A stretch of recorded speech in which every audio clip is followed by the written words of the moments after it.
Welcome to the GEMS Report, brought to you by Clarendon Events, Fire and Rescue Group, and the Journal of Emergency Medical Services. My name is Ted Lee, and I'm the editor-in-chief of GEMS Magazine, along with Jeff Frankel, our managing editor. We are bringing you guests and industry leaders to talk all things EMS and pre-hospital medicine. Today, we have a very special episode where we are talking about EMS Week 2025, and specifically EMS safety. And our guests are Dr. Joanne Piccininni and Dr. Douglas Kupas. And thank you guys for joining me. We really appreciate you guys taking time out of your day to talk about this. Thanks for having me. Happy to be here. Dr. Piccininni, why don't you start? Give us a little bit of background, where you're coming from, your history, and we'll go from there. Sure. I'm a paramedic. I've been a paramedic for 27 years now. I've been involved in EMS for about 30. Started up from volunteer BLS all the way up through to paramedicine. I'm currently the Bergen Community College Paramedic Science Program Director here in Lyndhurst, New Jersey. I grew up in this area and I've been practicing as a paramedic in Bergen County, just outside New York City, for, as I said, the last 27 years. Dr. Kupas? Yes, hi, and I'm Doug Kupas. I am an EMS physician and an emergency physician in central Pennsylvania, and I'm starting to hate to talk about how long it's been. I started in EMS 45 years ago, and I still do field response and field care with my health systems EMS, as well as other agencies that I do medical direction with. But I still enjoy being in the field, and I still enjoy EMS responses. I've been a paramedic for almost that entire time, for about 43 years or so. Wow. Well, thank you both for your service to the EMS community, for sure. And for EMS Week, I mean, today we're talking about EMS safety. So, from your organizations that you guys are representing, why is EMS Week important? And why EMS Safety Day? Why is this a focus for this week? If I may start, Dr. Kupas, I think it's important to put a focus on EMS safety because I think it's something that we're always thinking about in our subconscious mind, but bringing it to the forefront of our mind makes us a bit more diligent in what we're doing, making sure that those of us who have been around a little while, as we both know, being around a little while, I think being able to mentor others to make sure that we don't lapse in that EMS safety realm, because sometimes the most inauspicious areas that you think something couldn't occur are usually the areas where you may have an issue. So I think it's important for us to be aware. I think it's something that should always be on our minds, even in the subconscious mind, so that we're prepared for anything at any moment when we're working in EMS. So I think just bringing it up there to the forefront is super important, and I'm happy that they're focusing on that this year during EMS Week. And I would say EMS Week is the perfect time to focus on safety, because EMS Week is really all about celebrating EMS clinicians and what our EMS systems do. And often through EMS Week, we put those celebrations and concentrations on people learning how to better take care of patients and how to have presentations on our specialty care that we do in EMS, and on pediatric care and various other things that we do in EMS, innovations and that sort of thing. And that's great. That's all patient-centered, and we're very patient-centered. But EMS Week is a really great time for us to back up and take care of ourselves. And, some of that is wellness and well-being, but safety is an important part of that. And so it's worth talking about safety and, celebrating our EMS practitioners, but doing anything we can to make sure that our EMS practitioners don't become a statistic. And, and there certainly are more than we would like to see individuals that are clinicians in EMS that end up having significant injuries or even being killed in some of the things that we could prevent. Yeah.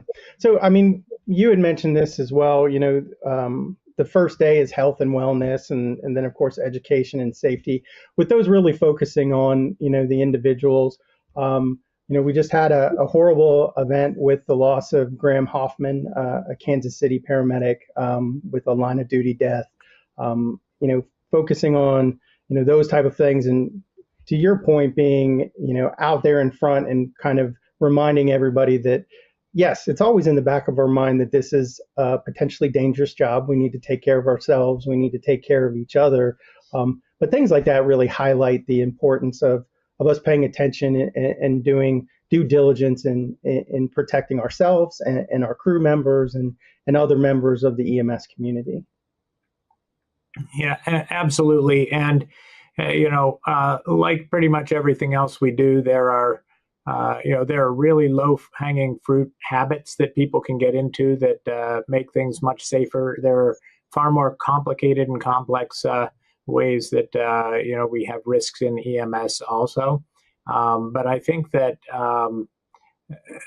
starting with the basics of some of that low-hanging fruit of just ensuring that our practitioners are wearing their seatbelts in the back of an ambulance. I have basically spent my entire medical career doing research and speaking and education about EMS safety for both our patients and our practitioners. Some of the things we need to do need to be done to make things safer for our patients so that medical errors don't occur and that sort of thing. But a lot of it is to make it safer for us. And I got that interest about 30, going on 35 years ago now, when I did my first publication on a research study that we did on reducing lights and siren use during transportation of patients. And I think there are just many opportunities to reduce the things that are dangerous. Lights and siren response and transport has a risk. Not being restrained in the back of the vehicle has a risk. Various other things we could do that are ways to keep ourselves safer. There's so much of what Dr. Kupas just said that I completely agree with. I think, getting into the business of EMS and emergency medicine, we're so giving of ourselves to our patients and our patients' families that sometimes we forget about ourselves in a way, that we're making these sacrifices for other people. But I think that we need to make sure that we remember ourselves, that we do need to take care of ourselves to be able to help others. And, the unfortunate events of recently with Graham being killed, I think that really just kind of puts it on our radar in such a way that we can't ignore it. And we have to realize that, oh my gosh, that next call that I'm in the back of the ambulance by myself, am I really safe? Is that patient that I have that seems so, calm and collected and they're not going to hurt me? Could that really become a reality? And I think it really has to sharpen our senses, and we have to learn from events like that. It's unfortunate that those events have to happen.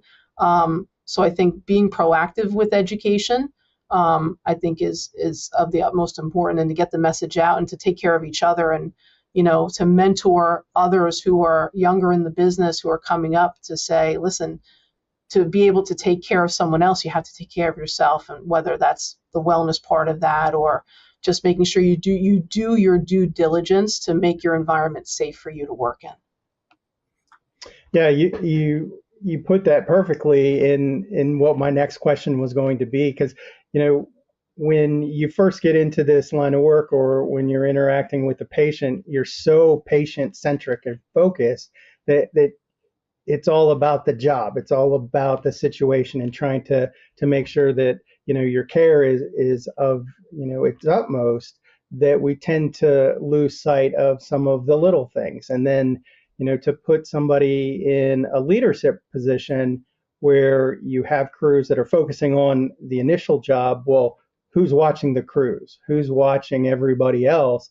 And as leaders, as people with more than a few years of experience, who've been around the block and maybe seen a little bit of gray, and been in the profession, really taking that step forward and saying, I know that you might not see this as a potential issue, but as a leader, I need to take a step forward, or insert myself into this to make sure that the crews are safe, or that the individual is safe. Agreed. And I wanted to weigh in, and that the Graham story is sort of hot off the presses, so to speak, and I honestly do not know enough about it to say anything about that. I think the real thing to say about that is, my heart just goes out every time I see an EMS clinician, and the more I hear about him and his service and what kind of person he was, it's just a tremendous loss to him, his family, his community, and that is just so sad. I think sometimes, we want to start talking about cases. I'm sort of refraining from saying things specifically about that, because honestly, I don't know enough about it, and we should never, comment on things that we don't know enough about. But I think, one thing is clear to me is that there is this spectrum of things when we talk about safety issues in EMS for our clinicians, and it runs a gamut from some things that are very, very simple to do to some things that are very, very complex. And we should be focusing on all of them to try to mitigate all risks.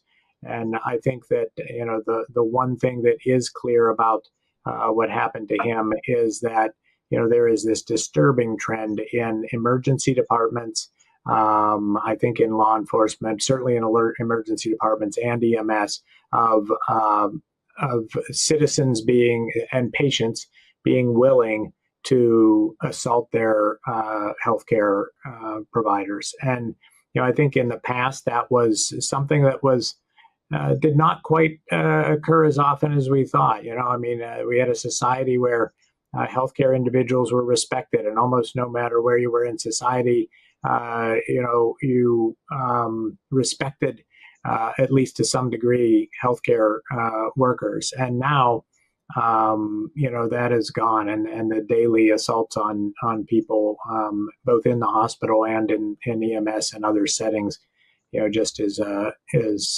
horrendous thing that unfortunately is another part of being safe that we have to start taking into consideration. Yeah.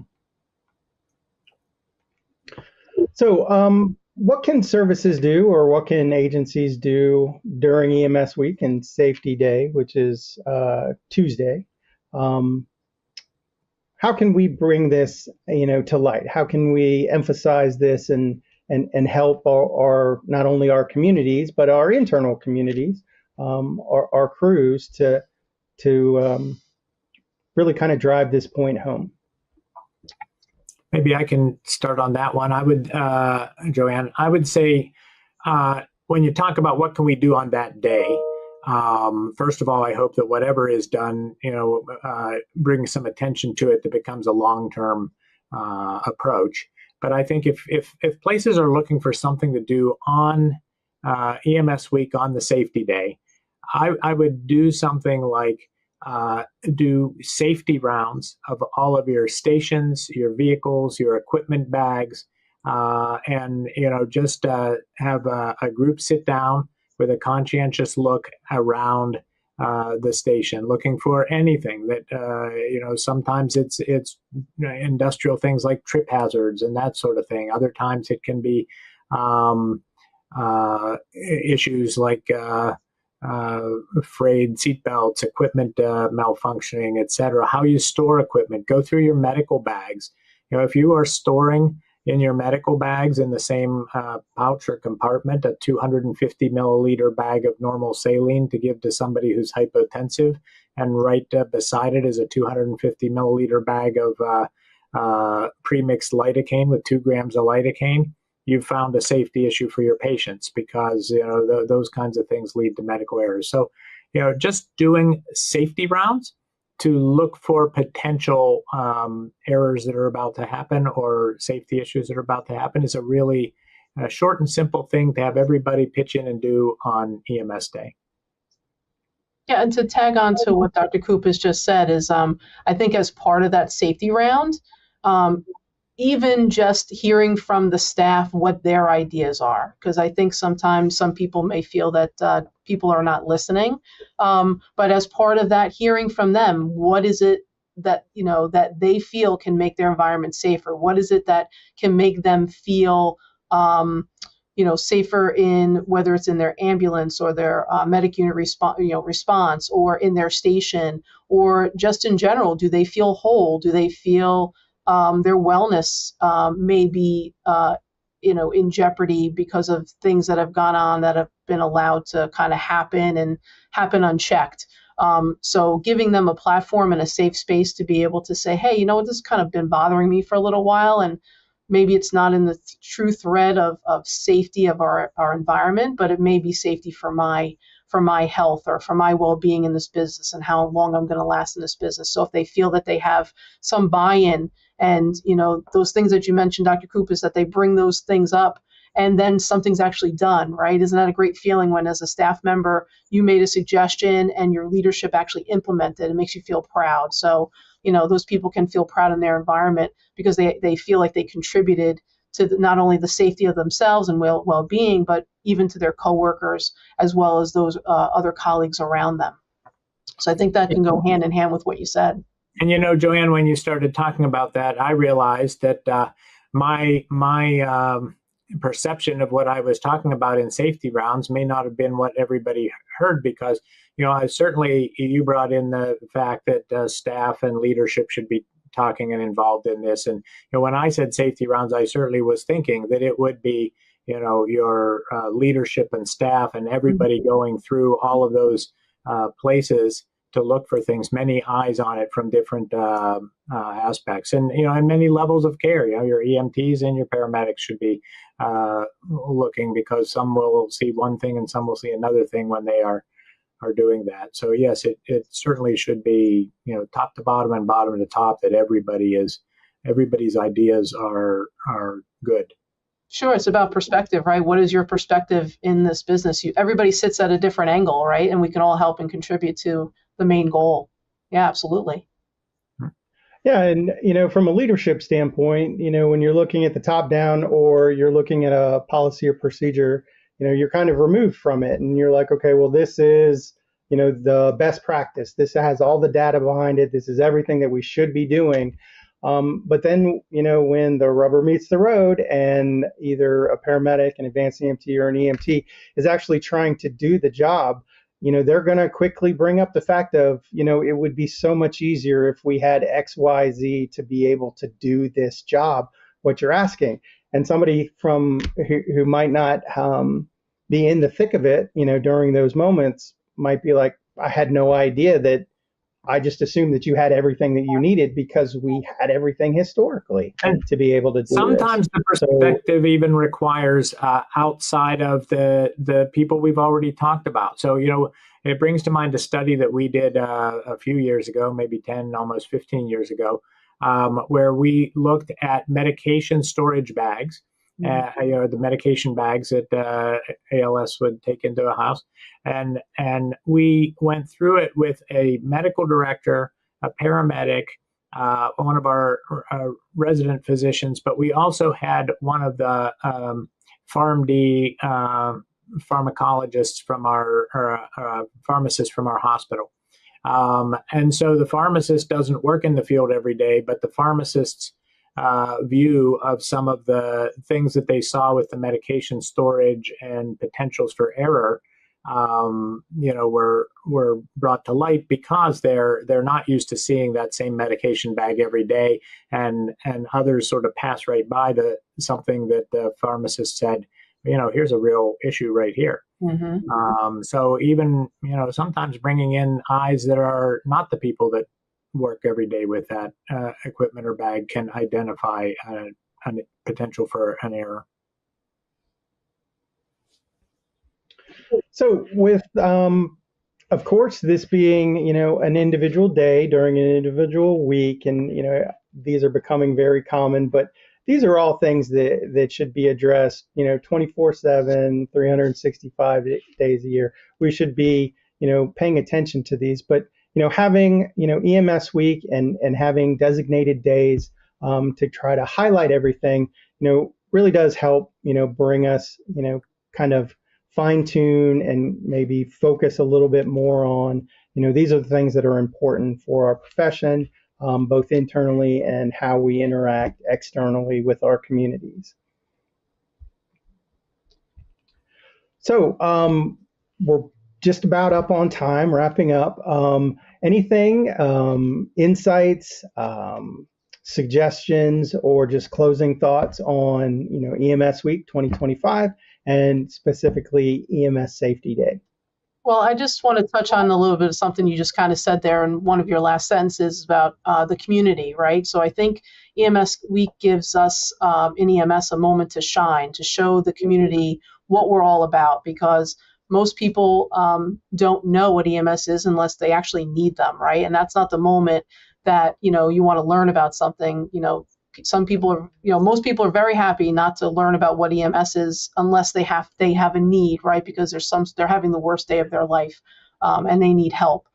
So I think EMS Week is a time for us to shine, for us to be proud of our profession, for us to show the public, our professionalism and our skills and our ability to help someone when they most need it, and I think being in this business for a while, you kind of think of, that was just a little thing.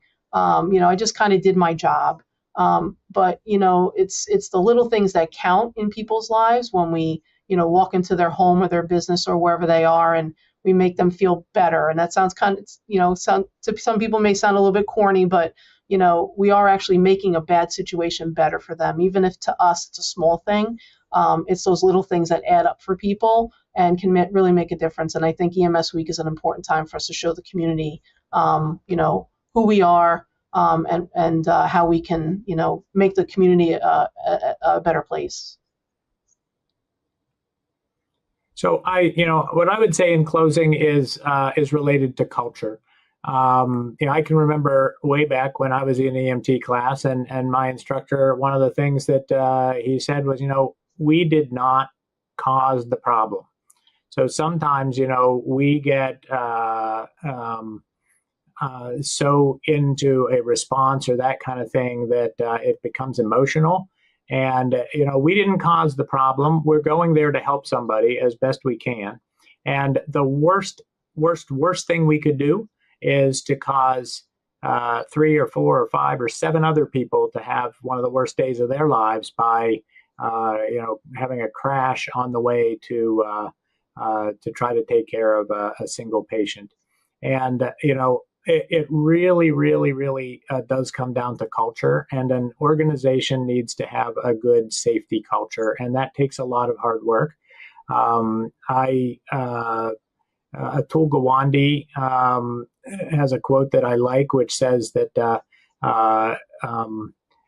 culture eats innovation in the crib. You can have great ideas; they're not even going to grow up out of the crib if the culture doesn't allow it. And we have too many things in EMS that we do because it's the way we've always done it. And, I'll take the lights and sirens things because it's pretty straightforward. The literature, evidence, and studies, and it's hundreds of them, are overwhelmingly supportive of the fact that what we do with our lights and siren in most communities in EMS is not only unnecessary but also dangerous. And we have places. My agency about 20 years ago, we were going to about 20% of our calls with lights and siren, or 911 calls. And about 5 to 10 years ago, we were going to about 10% of them. And I just had them check the numbers recently, and we go to about 8% of our 911 calls with lights and siren. And by all parameters, our agency is giving great care. We have cardiac arrest survival that is, well over our state and regional averages. We have lots of good parameters for good care, but we have a culture where it's just embedded now. And the culture of wearing seatbelts and the culture of, all of these things is just a cultural thing. And we just have to get past the way we've always done it. It can't be as some have always heard, decades of tradition unimpeded by progress. There's a lot of good information out there, but we have to get past the culture, and agencies have to figure out if they have a safety culture or if they actually have a dangerous culture. Yeah. Well, great. Thank you very much for joining me today, and happy Safety Day and happy EMS Week. Looking forward to hearing from both of you in the future. And like I said, just thank you for spending time with us today. Thanks It's been a pleasure. Yeah, thank you. It's been a great experience.